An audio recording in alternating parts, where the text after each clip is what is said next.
Welcome back, everybody. I'm glad you guys are joining me today. And the media continues to turn on Kamala Harris for numerous different reasons because her campaign is as phony as she is. There's no substance there, right? She's consistently stealing from Trump's agenda, trying to pass it off as her own. She has no grounding. She has no center. She is the chameleon that they wanted, but the likability that they didn't want. And she is not winning over voters. And this whole campaign that they're trying to push, the campaign of joy, what is that, right? Which is pretty funny because everything under the Democrat controlled country has been the opposite of joy, right? It's been doom. It's been terrible in many different ways. It's made people's life a lot harder throughout the last 4 years. There is no joy in that sense, right? The Democrat Party trying to run this joy, like let's ignore all of the other issues and just joy, right? Some type of a hippie induced messaging that they're trying to push. Well, the New York Times is not buying it, and that's like the liberal like constitution. They absolutely love the New York Times.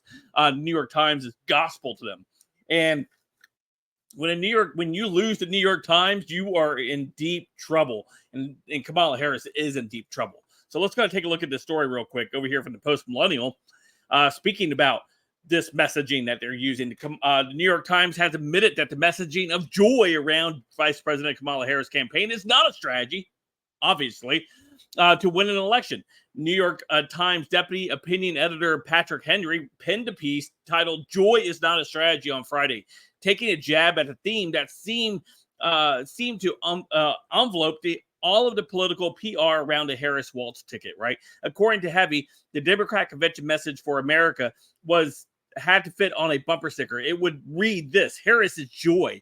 He added, the word has gone from being a nice descriptor of the Democratic energy to being a rhetorical 2x4 thumped on voters' heads. He says throughout the DNC, speakers such as Clinton made remarks saying that Harris would be the president of joy, to which Haley said is cringe. He cringed. According to New York Times analysts, one of the term of other words used at DNC, joy was used over 50 times by different speakers.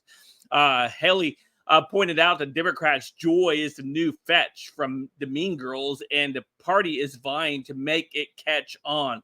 Haley said that the Americans don't want to be hit over the head repeatedly with the message of joy, but they want her to lower their household costs, make it easier to find housing, adding, our joyful Momala is not going to win the election. And he's absolutely right?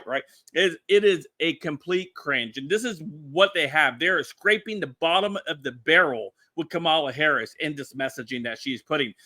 Being joy, the president of joy, or being the Mama Lou of joy, is not going to put food on the table. And all of her policies are going to do the opposite because her policies are the same policies that have us where we are right now, where people are working multiple jobs, where they're struggling to put food on tables. This is her. I'm going to have a great guest on Monday night. John Root will be joining me to talk about this messaging of joy in the Democrat Party. So make sure you tune in Monday night at 7 p.m. for a special Freedom stream as we cordially invite John Root and have him come on to talk about this strategy. Anyway, let me know what you guys think in the comments down below. Of course, you guys follow me on all my social media, all linked in the description down below. Don't forget to hit that like and subscribe button. And until next time, I will see you guys later. Have a great day.